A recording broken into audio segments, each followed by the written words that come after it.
Kin. Ah, the Dark Kin, indeed. Hello, everyone, and welcome to another live review. Today, we're going to be reviewing the Warzone Nephilim Grand Tournament mission pack and rule set for the game Warhammer 40,000 by Games Workshop. Thank you very much to Games Workshop, who sent me a free copy of this book, so I can show all of you what has changed. Now, if you play Warhammer pickup games, or like at your local game store, or you frequent tournaments and you're a competitive player, this is going to be a comprehensive, in-depth, page-by-page review that I will be doing here on the channel. We'll be going over how to set up a game for competitive play. We'll be picking out some of the changes. We have a live chat, which is going to be adding to the conversation. I'll be answering questions as well. Of course, on pre-release days, like today, you can go to Games Workshop and order this, and then it gets released usually a week after these videos go live. Now, normally we get to do these at 5 o'clock in the morning Eastern Standard Time. However, fret not, I'm doing it now. Sit back, relax, get a cup of tea, pen, paper, notepad, anything that's gonna spice up your life right now, because this is one spicy meatball. Because it's delicious and it's full of goodies. Other than that, I'm really excited. You know, it was very hard not to talk about it while all the leaks were going on, and I was like, I want to talk about it, but now I can, which is super exciting. And I have my big cup of tea, which is good for me. But hello, everyone in chat. I'm very excited about this. It's going to be a great time. If you have any questions, put it out there. Huge shout out to all the channel Patreons who've been supporting me throughout this whole process. The link's down below if you'd like to support me in any capacity. Okay, so we have First Legion. You were the first to comment. Yo, yo, yo. Josue Arriola. Hola, ¿cómo estás? Conzil the Grade says, I'm a little scared of change. I don't follow that particular dark god. Yeah, makes sense. Are there any changes for Eldar? I think everybody got some changes. Yes.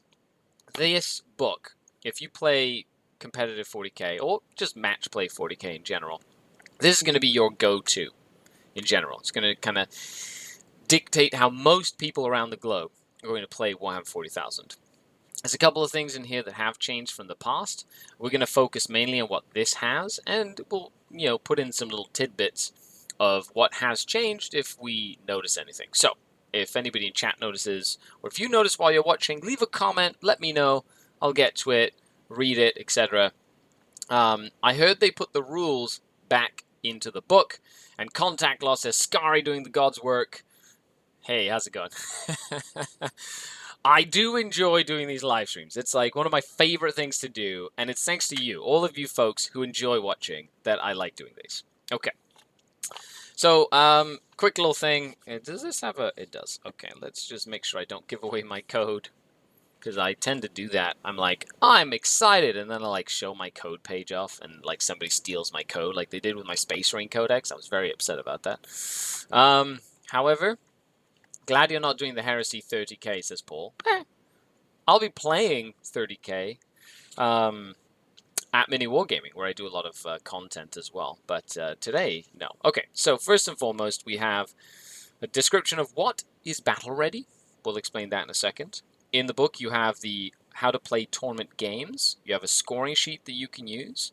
Then you have a bunch of secondary objectives in the book. And something that is really cool that they've done in this book is they have included the secondary objectives for every faction. Which means, in order to play, your codex has them, but this is going to have the more accurate and up-to-date secondaries so far for every single faction for the season. Now, will they change throughout the season? Who knows? Games Workshop has a tendency to essentially, tweak things throughout the course of the seasons in FAQs and erratas and the balance slate update. So I know as a player it can feel rather overwhelming to try and catch up with where all the rules are that you need to play the game. It's nice that they've just printed all the secondary objectives here for all the factions so that you can go out and play a game of Warhammer 40,000 with your friends and don't have to like flip through your codex to see like, you know, what your secondary says, and then you get to the crusade rules again, you're like, I don't want the crusade rules, and you flip again and flip again. Okay, so that's really neat. Then we have two different styles of missions. Incursion missions that are for 1,000 points or less, basically.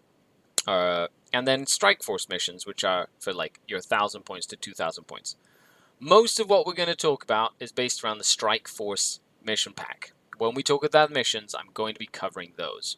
Mainly because that's sort of like the standard for competitive play, and you can play them at like 1,500 points. If you want to play the incursion missions, go right ahead as you're learning the game or whatever. And if you know of a really fun group or a tournament that runs a smaller point format, you know, make sure you share it. Let me know about it, because most people play 2K.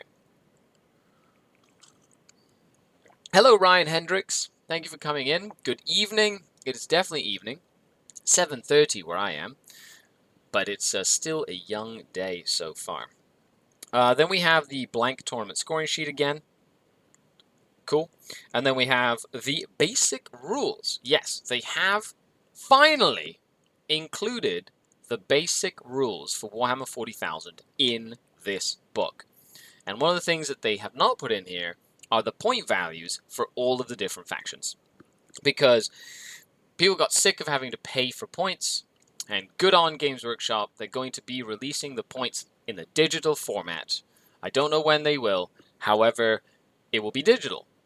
That means that you're just going to be able to download the updated points for all of your units from your army for free on the website, which is great. And it also allows them to fix them a lot faster because it's in the digital form. So you would hope that they can just like type it into the Excel sheet and change it, right? And then make changes faster if a unit is just completely busted, right? So let's dive in. So first and foremost, when you're playing a mission pack battle ready, this just shows you what the standard of basic painting is, right? So, you know, you paint your stuff. It's always important, like it's always nice to play against painted models. Sometimes tournaments will enforce it, sometimes they won't. However, they give you a good description of how to do it. So this is the first part of it, which is how to play a grand tournament game. And this is where you're going to get a lot of little nuanced rules. So it's important, if you played the previous season or a season before that, to read this section. Now, I hadn't read this section, or I read it, skimmed it, more likely. And then this morning, I found out a few things that I would have missed. So I'm glad that I waited, because now you get all the cool, updated version of Skari knowing more information. Which is never a bad thing. Unless it gets to my head. In which case, totally a good thing. So first you select your battle size. Strike force or incursion. That just means how many points you're going to be playing at. Then you muster your armies, right? So each player selects a army. The point level is the maximum points that you start with and the command points. Now, biggest change here, they previewed this. Every army at a strike force level starts with 6 command points to spend on things. And this is half of the original level of command points. So normally you started with 12 command points. Now you start with 6 if you're playing out of this book.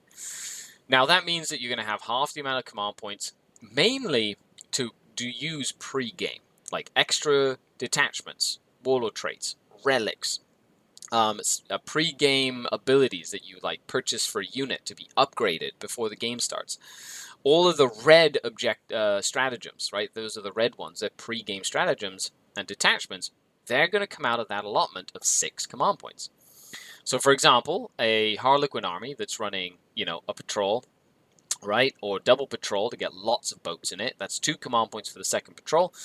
Then you've got your warlord trait, your relic, and then say 2 more warlord traits, 2 more relics. That's, you know, that's 8 command points. So you can't do that anymore, right? So it's changing the way that we're going to build lists, and it's going to make you think, what is something I need, absolutely need in my list, and what is fluff, what is filler, what is a nice to have instead of a must have for your army. Now, Skari knowing more information is only bad for his opponent, says Raptor. If I know, you should know all that information too, right? I love telling people information. So me knowing more means that I get to tell you more, which is really fun. Northern Knights Gaming says, Skari showing how it's done. Hey, thanks a lot. Northern Knights Gaming. Can't wait for our battle report to come out. Really excited about it. Hootie says, loving the stream setup, Skari. Thank you. I got my green screen up, even though I have to like fix the folds here because you can see the light shining on it. I got a bright light in my face, but I hope you enjoy the little stream setup. I've been slowly tweaking it, making it look more professional. You know, this is my full-time job after all, so I'm trying to make it like I'm trying to elevate the quality. You know, I got like new cameras and stuff. Like it's nice. Thank you to the patrons, without whom I couldn't do any of this. So it's all thanks to them. Like they're the ones that make this wheel go round, and I appreciate them. So, details of how a Battleforge army, user points in them, select a warlord, and what information a player's army roster must contain can be found in the core book. So you can kind of see the detachments and all that stuff in the core book. Players can only give models in their army relics or warlord traits if they have used a requisite stratagem to acquire them, and both players have access to 2 stratagems below. So unlike before, where your first warlord trait for your warlord and your first relic were free, now they cost command points. That is quite a big change. It means that if you just want your basic warlord trait, basic relic, which used to be free, now you're spending 2 command points. So you're starting the game with 4 command points, not 6. However, it does mean you don't have to take a warlord trait or a relic, and you could just start with extra command points if you want. You know, so that's really cool, right? You can determine a warlord trait relic. I kind of like that. It means that there's some armies like Tyranids, for example, that have a huge number of very cool warlord traits and relics. And you sort of want to take as many as you can in a lot of cases. But limiting it to being like, hey, you have to pay for each and every one now is going to make you think, which one do I want to take more or less? Now, this also means that warlord traits or relics that refund command points have gone up hugely in stonk price or whatever. They've gone up hugely in like the value, because being able to regenerate command points when you start with less is massively important moving forward, right? Cosmic 3D Net says, what about named characters? So there is nothing in here that says named characters come with a warlord trait for free. It just, at least not that I can see. So I'm assuming that if you have a named character, you want to make the warlord to take a warlord trait. You use this one here, poop, and they get their warlord trait. But because they're a named character, they have to take a specific warlord trait. Or in case of Trajan, you pay for the warlord trait, and then you pick 2 instead of 1, because that's how it works with characters with multiple warlord traits.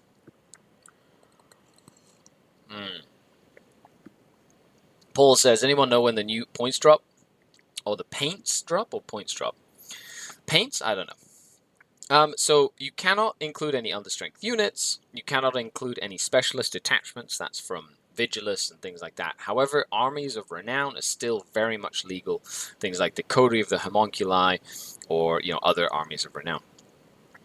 So all the units in the player's army have to have the same selectable keyword. So that's a carry-on from the last season. If you have a chapter or legion or Coven, Cabal, Witch Cult, every single model in your army that can select that keyword has to have the same keyword. So you cannot mix multiple detachments of different Cabals, for example. In match play, I can't take a patrol of Cabal of Black Heart and a patrol of, Cabal of the Poison Tongue. I'd have to pick one Cabal, I'd have to pick one Coven, I'd have to pick one Witch Cult within my army itself.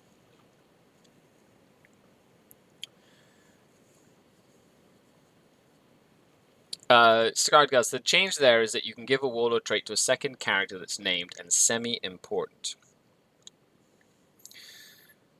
So this one here, it says, after selecting your warlord, if your warlord is a character model, determine a warlord trait for them.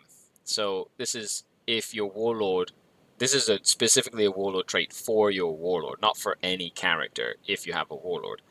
And a lot of warlord traits don't let you select a special character to give them an additional warlord trait. So that's definitely something interesting to take a look at. Did they kill traveling players yet?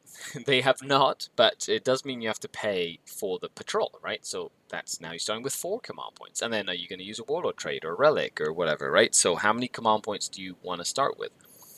I've been starting with 2, by the way, and that's been good for me. Like, I've been spending 4 pre-game on 2 warlord traits and a relic, and then like a pre-game stratagem, essentially. Character Hellbrute, when? Buster Baxter says, I've been seen some talk about using the extra warlord trait strat in your codex. Gets around having to use the first one on the warlord since you aren't using the Nephilim one. Yes, you can do that. Like, you don't have to give your warlord a warlord trait. You can have your warlord and then have another character with a warlord trait based on the stratagem that you have in your codex, and that's completely up to you. So mixing and matching is pretty cool. The allegiance keyword can be different. Dreadblade, Freeblade units can have different selectable units. Specialist mob units can have different units as well, etc., etc. Now, if a player includes 1 or more super heavy auxiliary detachments, you can change the benefits from plus to +3 command points if the units in this detachment is not your warlord, but is the same faction as your warlord that's not Chaos, Imperium, Eldari, or Tyranids.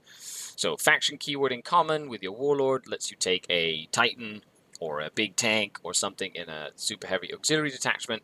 I like that change. It went from costing 1 command point to 0, so it just gives you some like little cool list building stuff as well.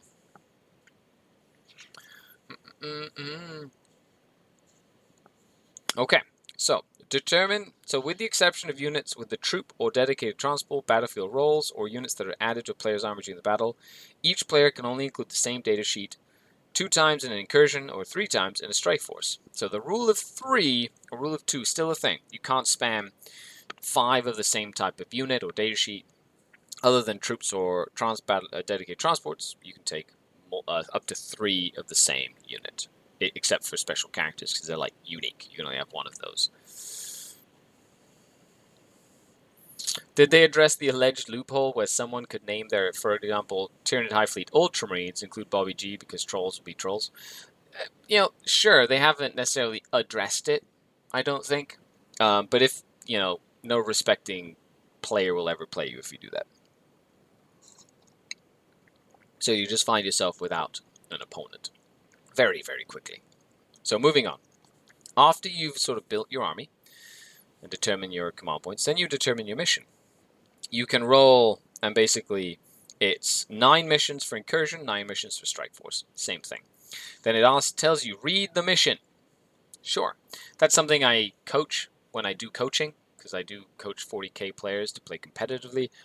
Reading the mission is one of the first things you should do before you look at your opponent's army list.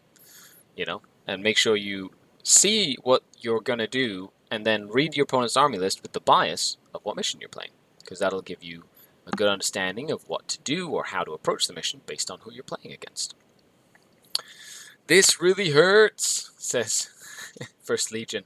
Yeah, this is going to change some things. It's going to change the way we look at 40k. Other mission names the same. We'll go through the missions in a second. So then we place the objective markers, so based on that. Then we create a battlefield, so we set up terrain.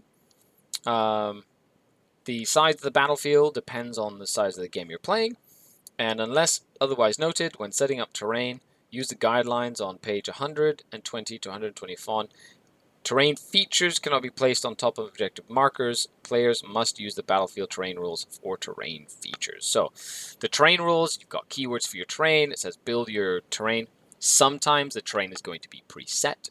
Sometimes you're going to build the table back and forth with your opponent based on the player optimized terrain packs, but always check with your TO, things like that. But creating the battlefield, important.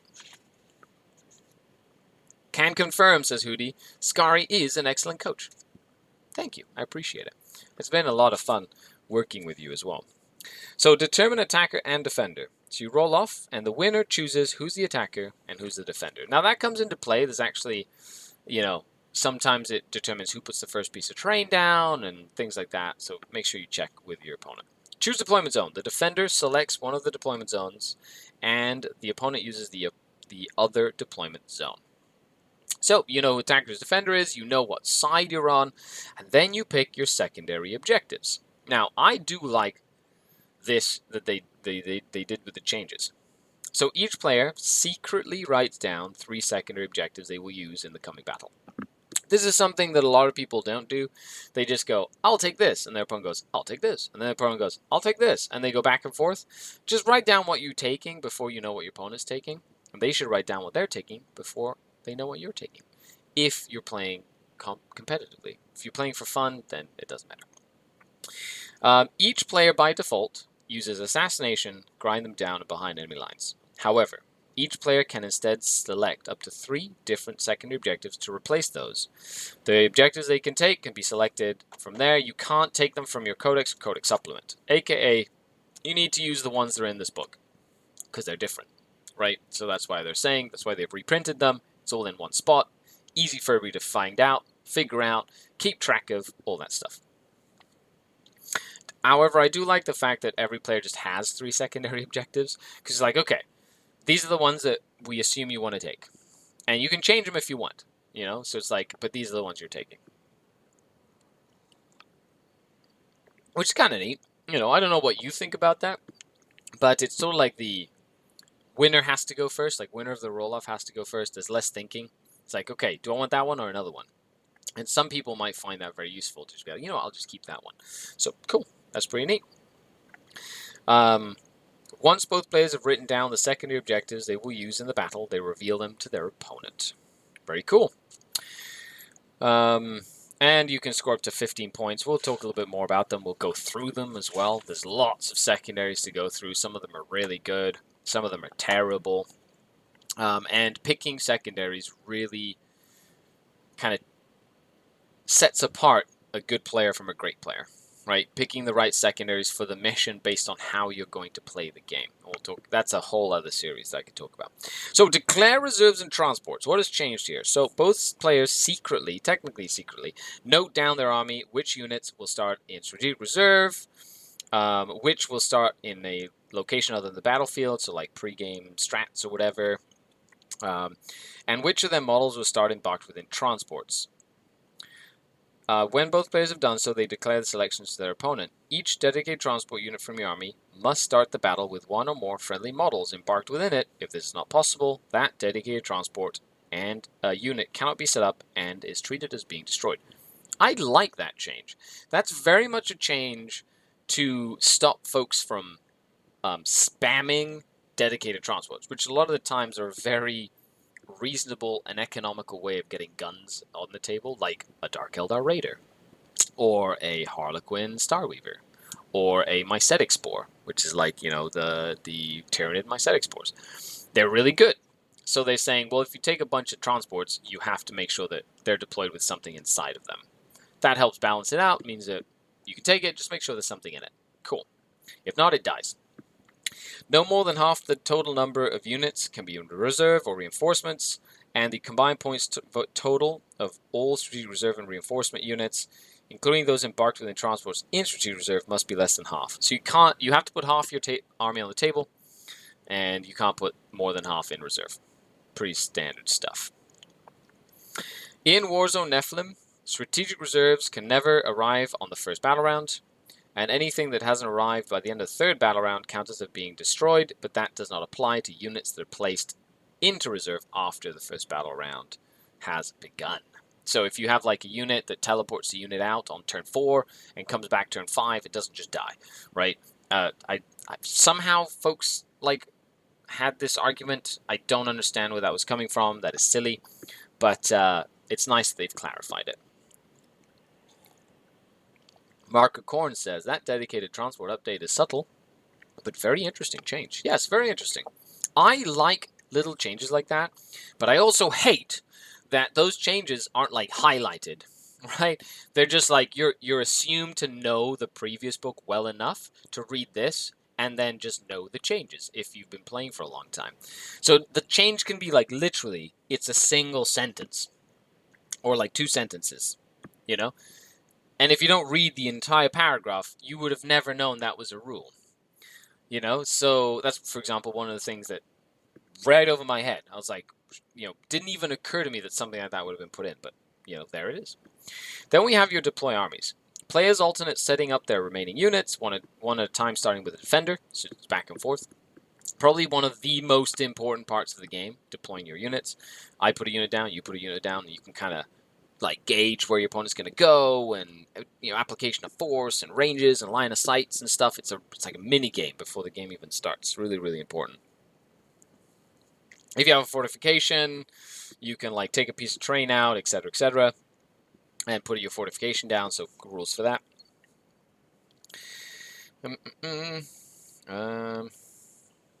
And then they say if you have a model that's so big you can't put it wholly within your deployment zone, then there's like rules for like it can't do anything on the first turn. It just sits there for a while. Right? If both players have units with abilities that allow them to be set up after both armies have been deployed, you must roll off, and the winner starts first, and then you alternate. So you roll off again for like other units, that deploy after, or pre-game moves, or anything like that, etc. I guess sometimes it happens here, sometimes it happens here. Roll off. Winner takes the first turn. Pretty standard stuff. Resolve pre-battle abilities. Player alternate resolving pre-battle abilities like pre-game movements, stratagems, redeployments, all that stuff that happens in this little area here. Starting with the player who will take the first turn. I like that they made it very clear. Player who goes first does their abilities first. Player who goes second does theirs. So you can be reactionary going second. Kind of, make sure that they don't take full advantage of them going first. Begin the battle. Play the game. End the battle. It ends after 5 battle rounds, or if one player has no models remaining in their army at the start of their turn, the other player continues to play until the battle ends, mainly to get points. Determine the victor. You can score 45 points from primary, 45 points from secondary, and 10 points for your battle-ready painting bonus. Reducing victory points. You can never reduce victory points to less than 0 if you have a secondary ability that lowers your victory points. If you concede, there's rules for conceding, and there's also mission objectives, etc., etc. Primary, secondary, progressive, and how that works. So, that's how you set up a game. And I like how concise it is. It's really nice. You have a tournament scoring sheet just showing you where everything goes. Cool. And then we dive into the meat and potatoes of this thing. The Nephilim secondary objectives.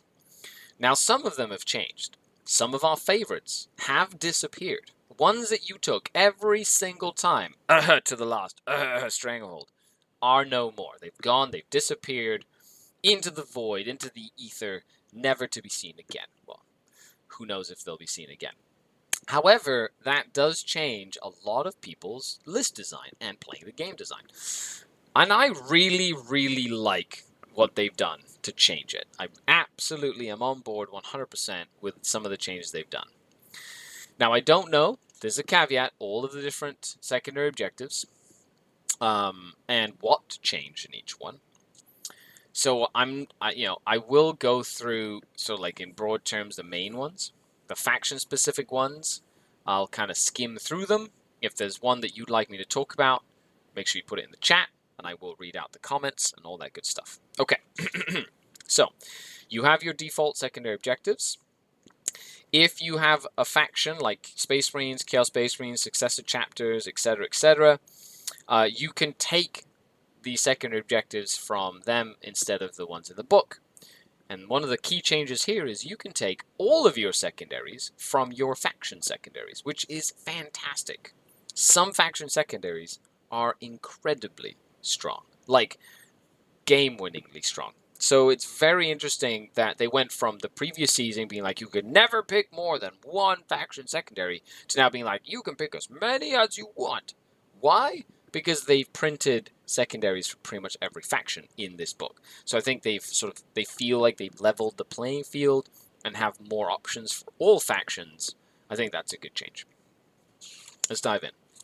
So each secondary objective set is in a category. Purge the enemy, No Mercy, No Respite, Warpcraft, Battlefield Supremacy, and Shadow Operations. So those are the groupings, The faction secondaries that fall into each of these categories is very clearly posted on the side, which when I saw this, I was like, thank the Emperor of Mankind and Vect. Okay? Thank them, because this here is going to stop people from messing up, even me, where I'd be like, ooh, I want to take this secondary. I take a faction one, and then I figure out it's the one. I took 2 of Purge, and I'm like, and I feel like a doofus. So it's nice that they've put them down here so you can just see them, right? Which is really, really, really, really useful. Marines and Dark Angels, please, says First Legion. We'll get to them. We'll get to them. Although isn't it Marine/Chaos in that case? So, Purge the enemy, Assassination. That hasn't changed. You get points for killing enemy characters. Cool.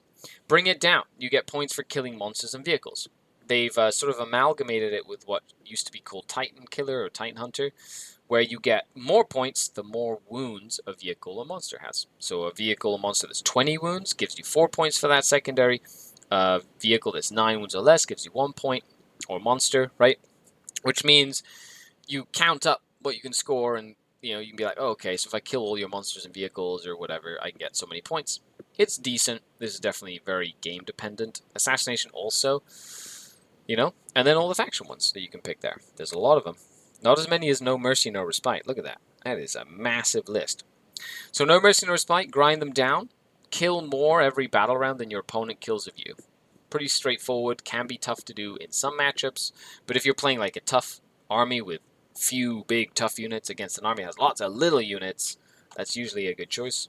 No Prisoners. Fantastic into my Coven army of Art Doom, which is 150 wounds worth of models. Great against Necrons, because they revive and you can kill them over and over again. So this one's pretty good into certain situations, but it's essentially killing non-vehicle monsters or characters and basically counting up the number of wounds you've done, dividing it by 10. You get that many points, with a bonus for scoring 50/100 wounds worth of kills. So I don't mind that one. I like it. Low blow, says First Legion. Well, you do play Dark Angels, okay? Just saying. You should have a hardened shell by now. But, you could go into your little support inner circle group and get your safe space. I'm just like dunking on the Dark Angels today. Yeah. Now we'll get to their secondaries as well. Andrew Beharan says, Custodes, if you're able to go over it when it comes up, sure. And if you put a little super chat in there, then I will doubly take a look at all the secondaries for you, because it'll be worth my time. Asmodai just yells at me. The interrogator chaplain. Okay, so we have the Warpcraft. So these are all about doing psychic actions, psychic powers. Grey Knights, Thousand Sons, Azriani, Harlequins have some, psychic secondaries. We have Abhor the Witch, which is kill psyker stuff if you don't have any psykers in your army yourself. Warp Ritual is essentially get a psyker character and run into the middle of the table and do sort of like a psychic power 3 times over the course of the game to get points, which is really cool. And then Psychic Interrogation. Now this one did change slightly. Have a psyker, he does basically a psychic action, and then he picks a character within 24 inches, and you get 3 points, basically. And what they've added is if you roll equal or higher than any of the character's leadership within 24 inches, like if you have a 7 leadership character, they roll a 7 on the psychic dice, you just get a command point on top of that. So they've made this very appealing. However, the faction ones on here are very, very good as well. Usually. Then we have the Battlefield Supremacy, some of my favorites. We have Behind Enemy Lines, which is essentially taking your units and putting them in your opponent's deployment zone. Can be really good. And then Engage on All Fronts, which is essentially spreading out across the board and having little units everywhere. Big changes here. Aircraft no longer count for Engage on All Fronts, so that's another sort of nerf for aircraft. I didn't really see many people using aircraft recently anyway, other than like for fun, like I run a Void Raven bomber or 2 or a Razorwing jet fighter, but like taking that away means like, oof, then it's like they're even more useless than they were before. Then the other cool thing is that you have to have the units further than 6 inches away from any other table quarter. So if before you could just like skirt the table quarter line, like if you split the table into 4 quarters, you just skirt the line over and get your engage. Now you have to pass 6, so it's 12 inches from one corner to another. So it made it harder to score. However, they also made it easier, saying that a unit that started the game as 3 or more models can score it. So starting strength counts. Before it was your unit had to be 3 or more models or a vehicle or a monster. Now it's just if your unit started at 3 but has taken casualties, it can still score it, which makes it a lot more reliable. Like I run multiple small units, little units of 5, and by the end of the game I've got 1 little dude here and 2 little guys over there. So being able to know that they can still score this later in the game, massively important, especially as a Drukhari player. But engaging on fronts, still a good staple, and there are a lot of Battlefield Supremacy secondaries as well. John Penn says, Skari, if you can give them feedback, have them switch to Spiral Bound like the AOS ones. The AOS ones are phenomenal. I love what they do with their Age of Sigmar General's Handbooks and stuff. They're laid out beautifully. They got tabs and spirals and like everything you need is in there. 40k ones have a lot of work to. They used to be spiral bound, and they were like, well, let's make them cheaper or something. I don't know. I am feeling that 100-point games are going to be less common. So yeah, in competitive 40k, games go from 0 to 100 points, and a lot of times if you score all your primary or your secondary, you get 100 points. So we'll see. We'll see. I think like they're trying to make sure that you can't score 100. It's very hard to score 100 points. Shadow operations, raise the banners high. Basically, put units on objectives and basically do an action to pull up a little banner, and then the longer the banner is on that objective over the course of the game, the more points you get. And you can put it on all the lots of objectives, which is good. One of the biggest changes here that makes this an incredible secondary now is you can do an action with an infantry unit at the end of your movement phase on a marker that you control and that doesn't have a banner on it. This means that before you could stop someone from putting up banners by putting a single model on an objective, and you couldn't start the action if there were enemy models on an objective or within range of an objective. Now, as long as you control the objective, you can raise the banner, and then you can just like kill the opponent unit off or whatever. And they don't come down at the end of any phase. Now you can only remove banners in the command phase, right? So at the start of any command phase, if your opponent controls the objective, the banner comes down. So it's harder to take them down, but it's easier to put them up. I like that. That's a good thing. And I like that change a lot. It's going to make Raise the Banners a lot more popular, in my opinion. Then we have Retrieve Nephilim data. It's a standard. Grab little units and do an action every table quarter. Pairs fantastically with Engage on all fronts. They go hand in hand, and an army like Drukhari can do it very quickly. Certain armies can do this very well. Certain armies can do this terribly. So, just saying that. Okay, so moving on to some of the faction secondaries. But let me know which one of your secondary objectives changed, or which one of the ones you think is the coolest. Leave a comment down below. Which are like your go-to? What were your go-to before? But of course, notable absences of Take a Stranglehold and To the Last, which used to be like the ones to take. Like you'd be like, okay, Stranglehold, To the Last, and I don't know, Psychic Interrogation or whatever. Like that alone is going to change the way that people play Warhammer competitively, and I love it. I think it's great. I love seeing a shake-up. You know, I wanted things to be different. It's really cool.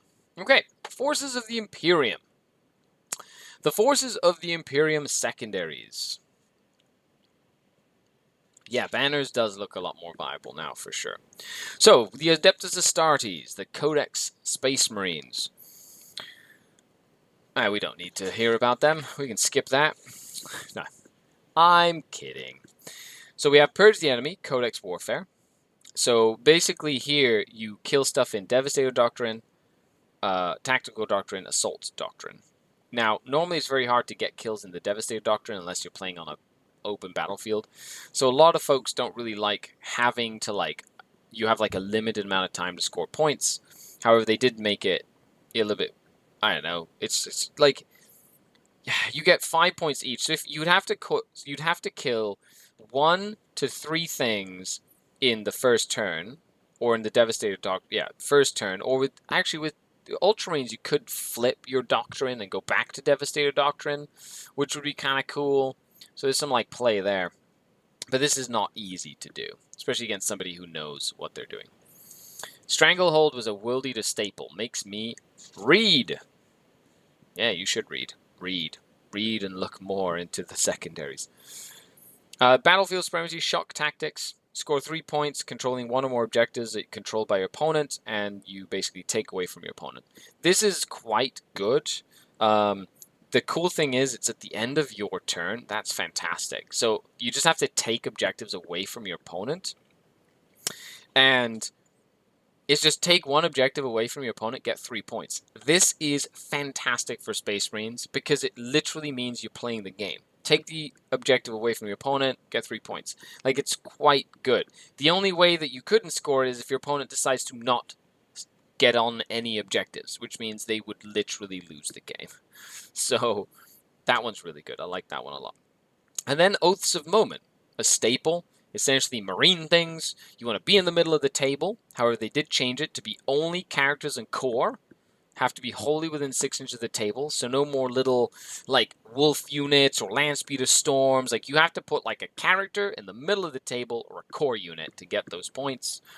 You get, if you didn't fall back or fail in morale, you get another point every battle round.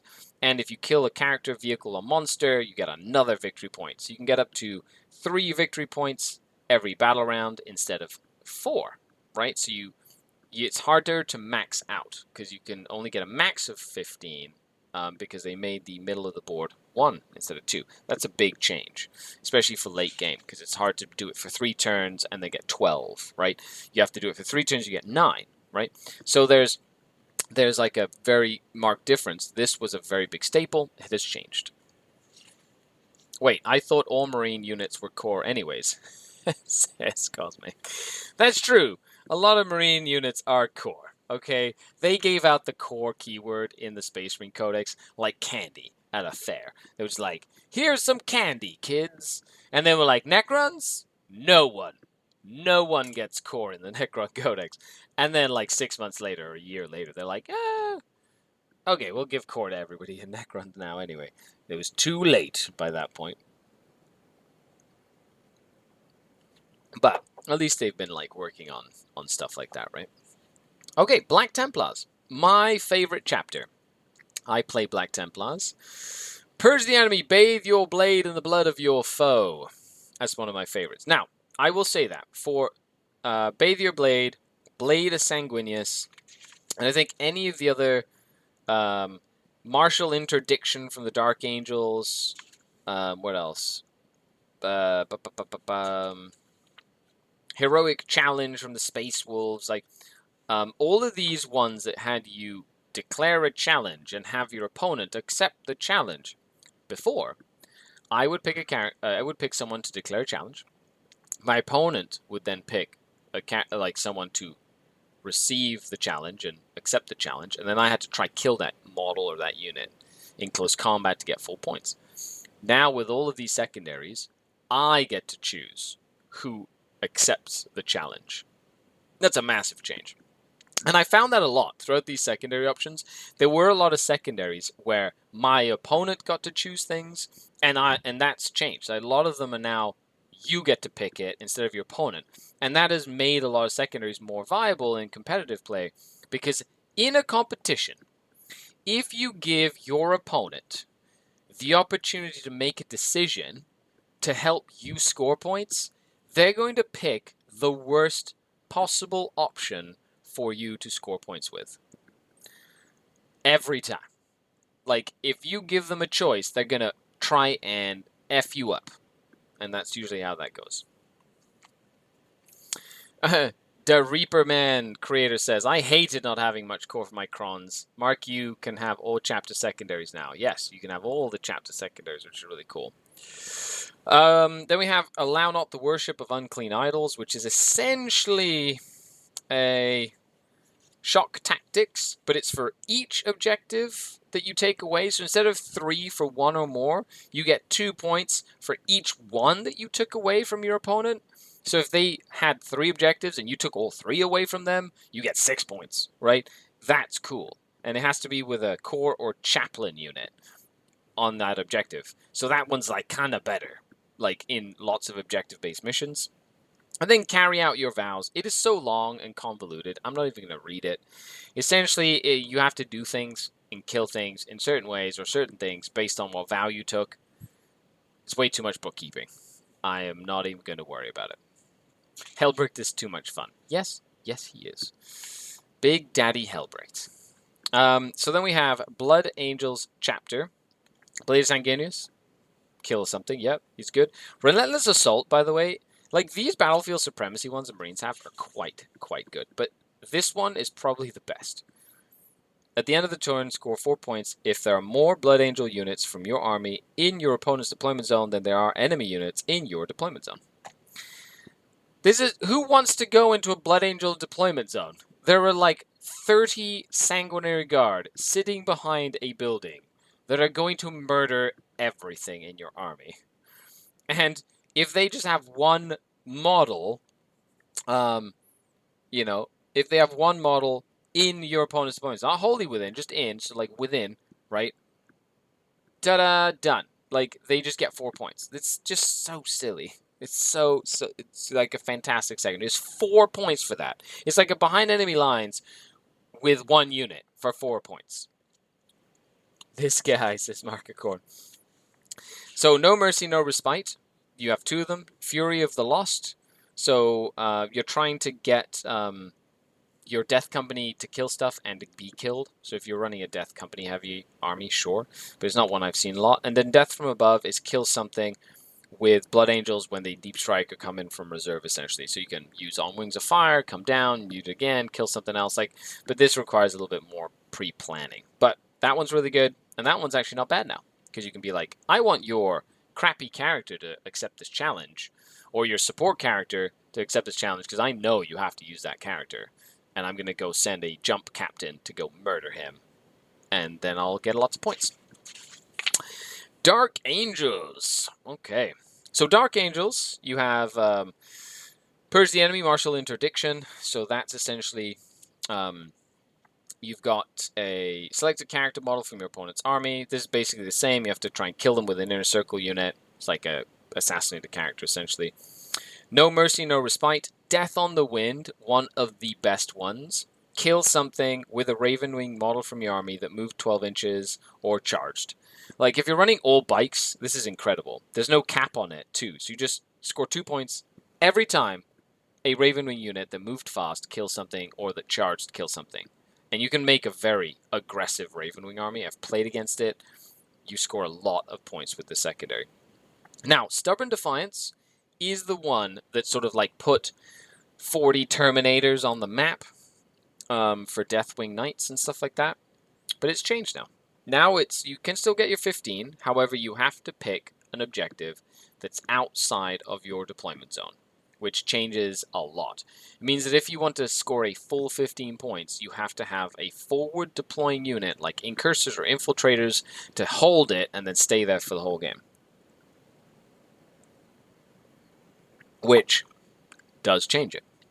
And I think that's a good change. It means that you have to kind of play the game, not just hide behind a wall in your back corner.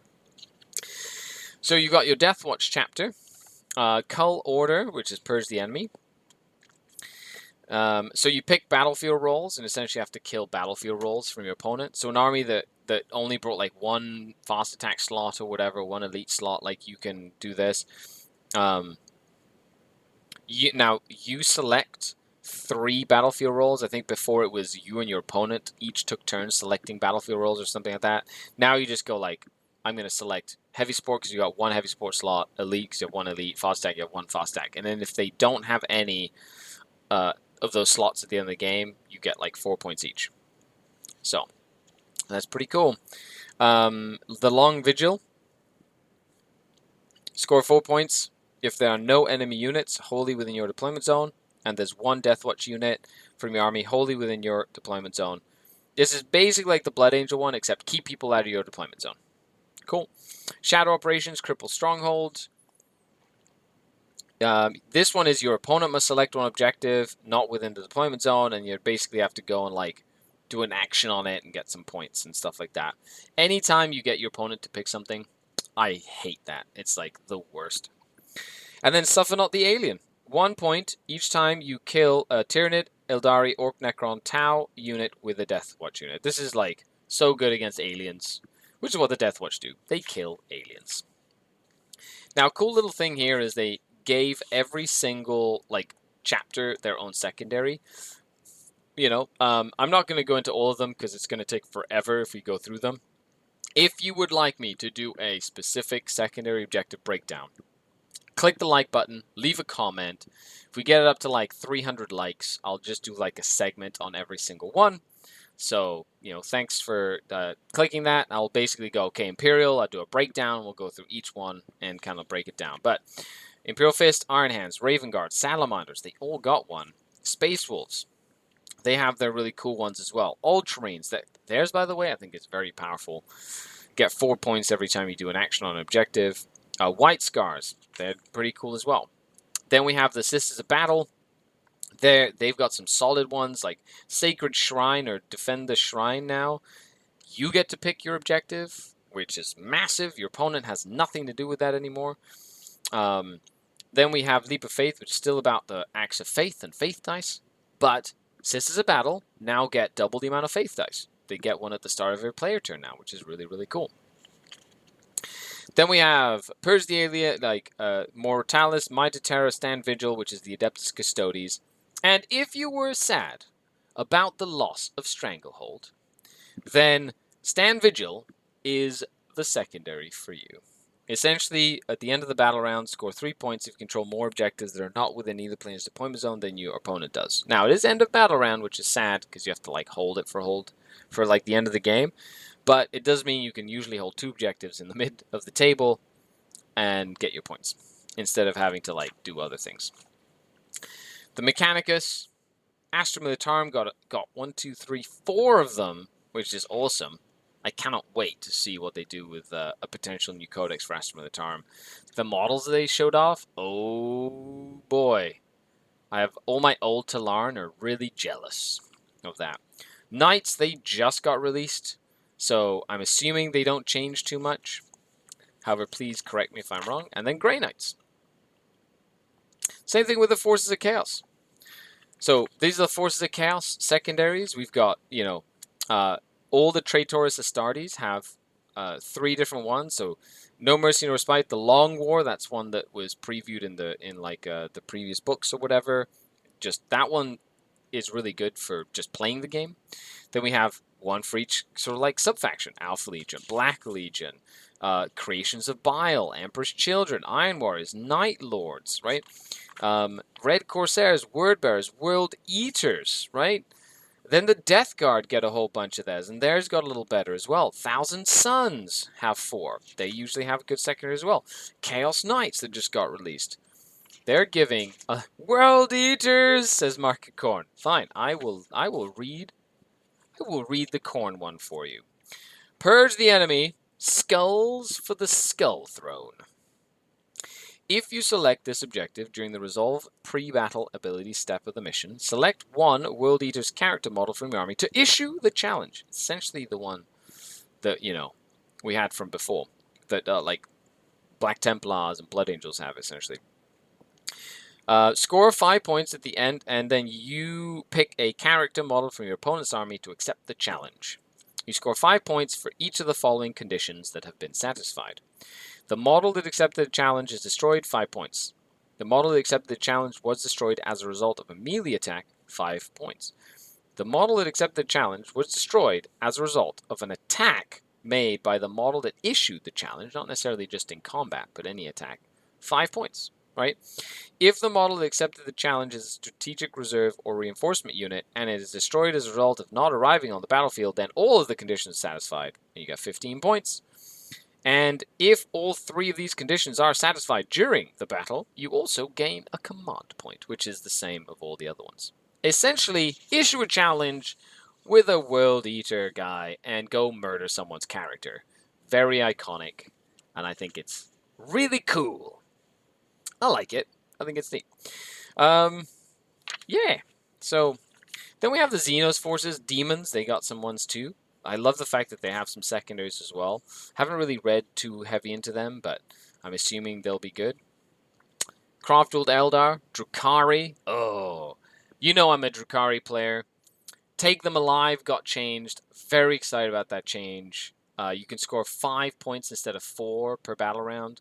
And it doesn't mean you have to kill a character in another one to score more. Markicorn, thank you for the 888 super chat. That is a Markicorn if I ever saw one. No, you rock. Thank you very much for the super chat and the support.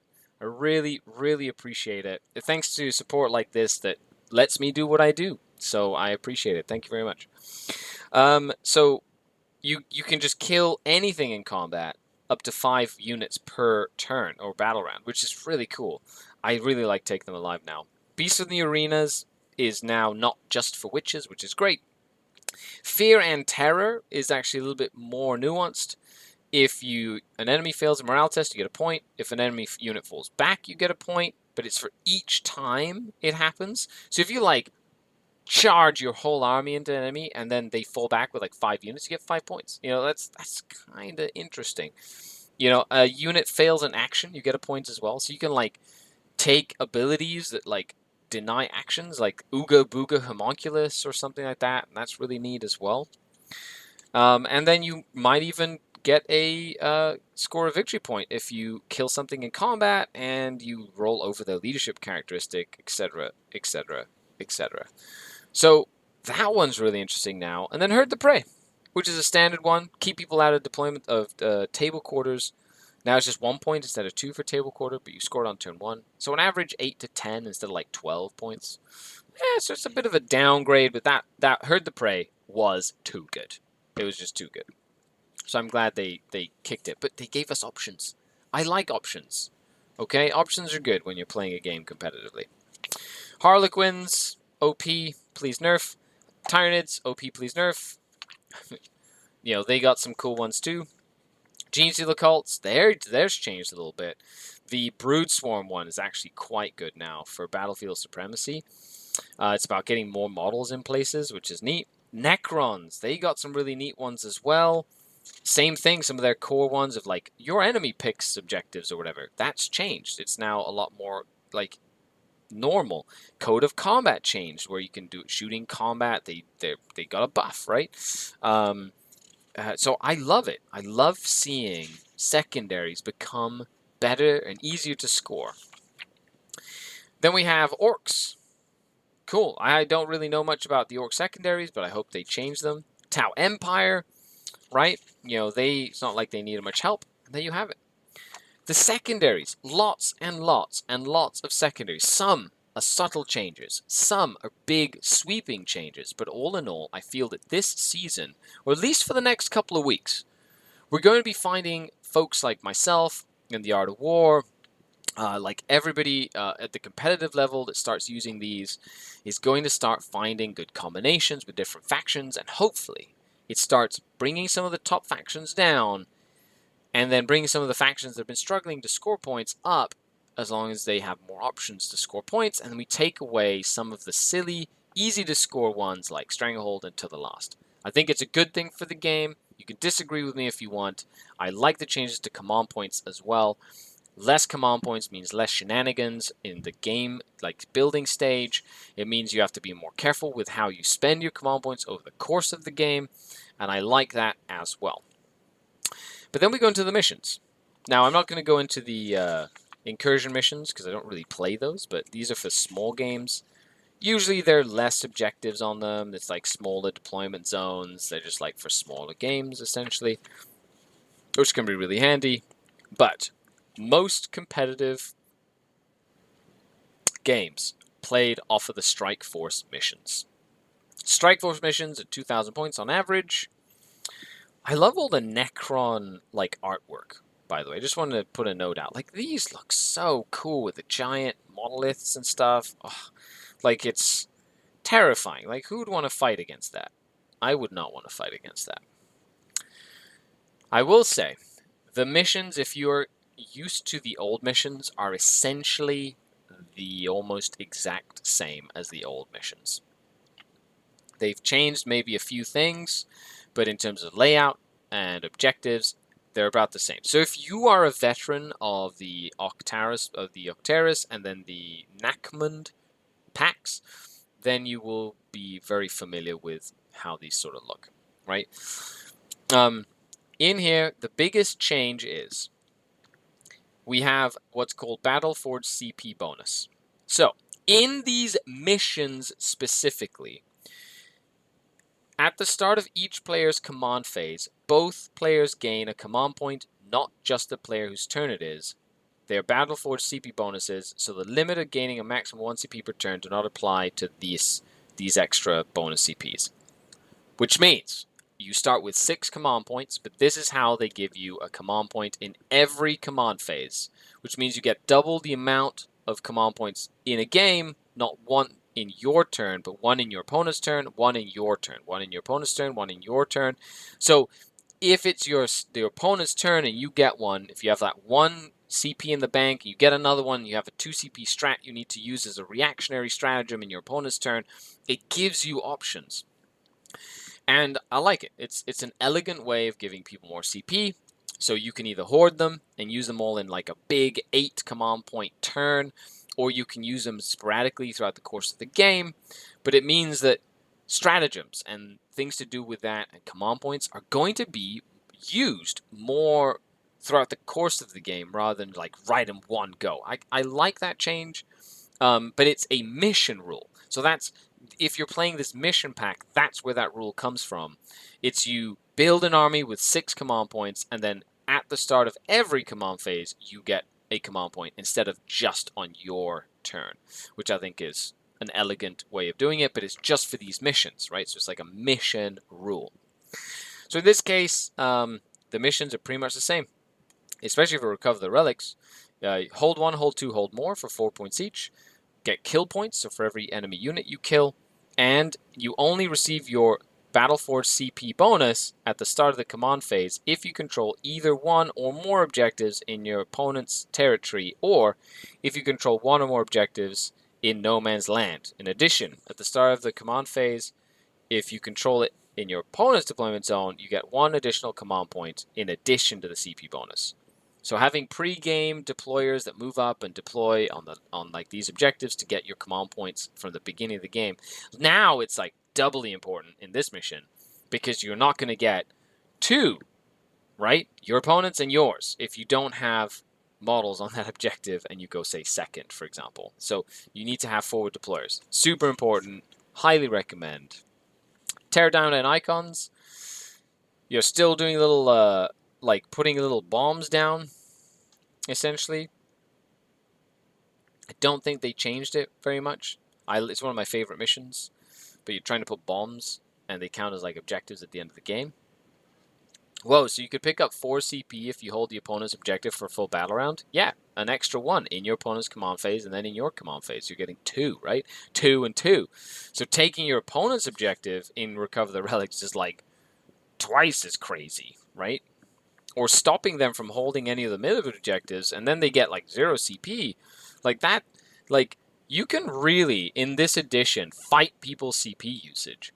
Like, I feel like units like the Calidus Assassin, which if you don't know what it does, go, like, Wahapedia it or whatever, go into the app, find out what a Calidus Assassin does, which is essentially, in the first battle round, every time your opponent wants to use a stratagem, on it, you roll the dice on a 4+, the stratagem will cost an additional command point. If they don't have the command points to spend it or to use it, they spend the command points and nothing happens. Now, they have a stratagem where they can do that another battle round in the game as well. So you could literally have like a key turn where your opponent's like saving up, say, 6 command points. And you're like, ooh, I'm going to use all my strats. And then you're like, you know what? This battle round, boom, my Calidus is going off. And you're like, it's going to might cost you double on most of these stratagems, and you could mess up their plan completely. So I think like assassins are great, or an inquisitor like Kotias, who has an ability like that that goes, once per game, you can just pick a stratagem and go, that's going to cost you an extra command point. Oh, you don't have enough command points for that? Too bad it doesn't work. You know, and that is very, very powerful when you have few command points. Same thing with like Vect, Agents of Vect, a stratagem that increases the cost of a stratagem. Going from even 1 to 2 command points with the new command point structure means that 2 command point strats, 3 command point strats are hefty investments when it comes to spending them for like a turn, right? Crayfan Shaw says, just came in, sorry if it's been mentioned, but did Games Workshop say the points for this CA would be somewhere for free? Yes, they did. They're going to be available online. I believe they soon. You know, I don't think they've set a date, but they're going to be available for free. So the point value for your army is going to be available for free on the Games Workshop website. The updated points and all that stuff. Also, thanks for hanging out, everybody. Hello to all the newcomers. If you're brand new to the chat, let me know where you're driving in from. Thanks for lurking and hanging out with me. I really appreciate it. Local Raven says, how much is this book? Too much for what you get. I don't know, about, 40 bucks, 50 bucks. I have no idea. Games Workshop did send me this copy for free, and I haven't checked. But you can go to your local game store, pre-order it from them, order it online if you want. But I always recommend you support your friendly local game store because thanks to your support, they get to run games and events and stuff, and it's always good to try and support them. Okay. Cool. Boop. Data Scry Salvage, pretty much the exact same. So this is the same. Data terminals, you're doing an action of that objective to score bonuses in the middle, you know, and you're just fighting over it. You same thing, Battle for CP, that hasn't changed. Abandoned Sanctuaries, you still have no man's land, can't pre-game move or forward deploy in this mission, etc. So pretty much the exact same as well. Still has the crazy, like, score points at the end of the game. So if you go second, it's incredibly powerful for someone going second. Ryan Hendricks says it's 30 bucks. I'm assuming that's American. I'm in Canada, so that's probably like 300 Canadian dollars. Then we have conversion. So conversion, in this one, a player only receives the CP bonus if their warlord is on the battlefield or embarked on a transport that is on the battlefield. So, keeping your warlord alive was important in this mission. Now it's doubly important. In conversion, if your warlord dies, you will be losing out on a lot of command points. So, snipers, things that can snipe characters out, stuff like that becomes a lot more powerful, not just because you want to kill a character, but because you can, like, influence armies, right? You can take away the command point regeneration. You can give, like, take away, in this case, a whole way to get command points. Make them hide behind a wall, you know, that sort of thing. Which is really cool. Same thing, still score the points as always. Then we have the Scouring. Yeah, hold 1, hold 2, hold more.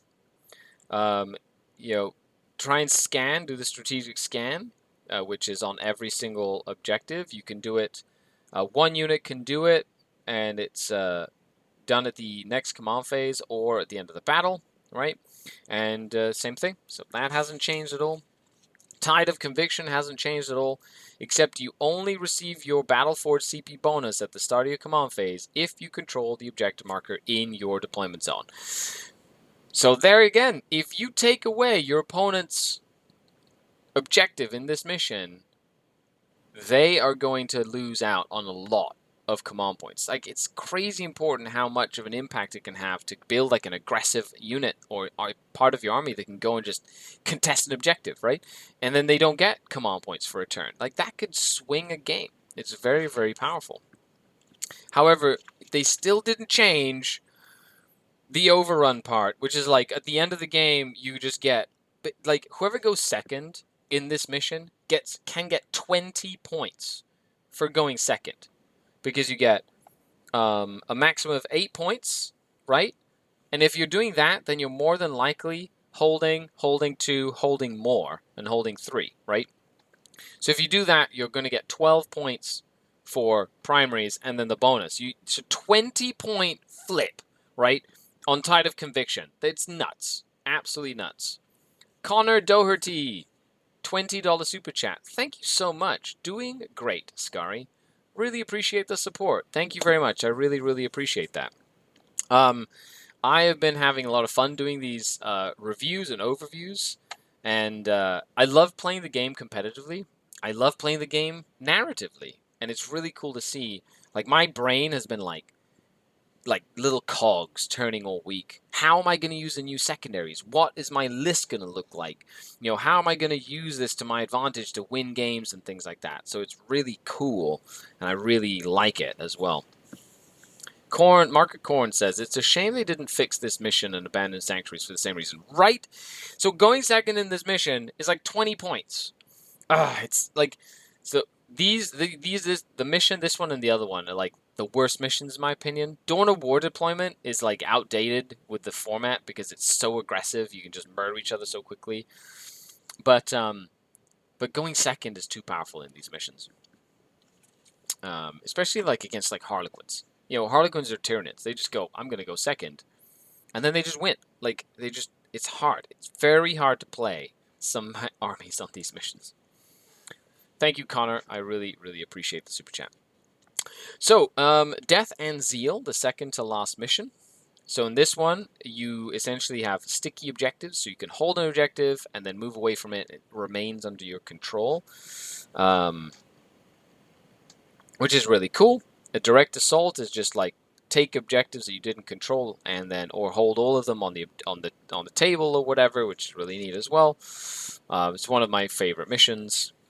And then secure missing artifacts. This is the one where the objectives move and you basically pick one of the objectives to be the priority objective and you can score it, and essentially it's like a free 15 points all game, which is about right. But it is one of the, like, I like this style of game. I like, you know, these are more balanced. That one's more balanced. This one is terrible. That one's okay. A lot better than it used to be. That one's good. That one's also terrible. That one's actually not bad. That one can go swing either way depending on what army you play. That one's pretty good as well. And then this one, as long as you have forward deployers, you should be set. Okay. Well, there you have it. Those are the missions. You have a tournament scoring sheet. You can photocopy, use. A lot of people use an app for it, or you just use pen and paper like I do. And then they released all of the basic rules in here. Best part is, I'm pretty sure they put in all the erratas and FAQs and like print errors and things like that. They printed them with up-to-date rules in these basic rules. I think they did that. If they didn't, please correct me, but I believe they did. And you've got your battle round, the movement phase, the command phase, reinforcements, transports, all this stuff. Aircraft, the psychic phase, shooting phase stuff with big guns never tire, with examples. I love the bullet points. They're so useful. Range weapon times, making attacks, right? The charge phase, how that works, how heroic intervention works. Fighting in combat, the morale phase, doing actions and how that works. The stratagems, how to use them. You got your main stratagems that you can use that every army gets. How to use strategic reserves, right? Terrain, they even put all the terrain rules back in. This alone is worth the cost of admission on this book. Like, just being able to take this one book and have all of these terrain traits and all this stuff is so important when you play competitively. I cannot believe they took it out of the last book, but I'm so happy that they brought it back in to the book as well. And then you've got rare rules and things like that, and they've added in, like, always fights first and last, right? They put that in there, which is really good. Desperate breakout, falling back, shooting while embarked on a transport, ruled, glossary, etc., etc., etc. So all in all, that is Warzone Nephilim Grand Tournament Pack, folks. I'm excited to play games with this new release. I'm very pumped. I'm going to be going to tournaments, of course, ramping up. Matt says, did I miss the Tyranid secondaries? Yes, you did. I didn't really go through them in much detail because they're filthy Xenos. But I will, if we get this video to 300 likes, I'm going to do a video on just each individual segment of secondaries. Like I'll dive in deep and I'll compare it to the old one and bring it out and be like a whole like deep dive and like how to use them and stuff. But that's on you. If you want to see that sort of thing, awesome. Show me that you like these kind of videos and I will do it. Mission packed full of grandness. Absolutely. First Legion says, I like Death and Zeal for Deathwing armies. Yeah, 100%. Yeah, that's awesome. I'm very excited about it. I'll be putting up more battle reports. I'll be doing articles on the Patreon. I'll be going to tournaments and doing my classic tournament reviews where I take lists and I break it down and I talk about it, especially in the new season. So stay tuned as I learn how to play this new season together with you, alongside you. A huge shout out to all the channel Patreons, everybody who super chatted, thank you so much. Everybody who likes, who comments, who shares the videos on social media and on other places. Signal boosts what I do here on SkaredCast.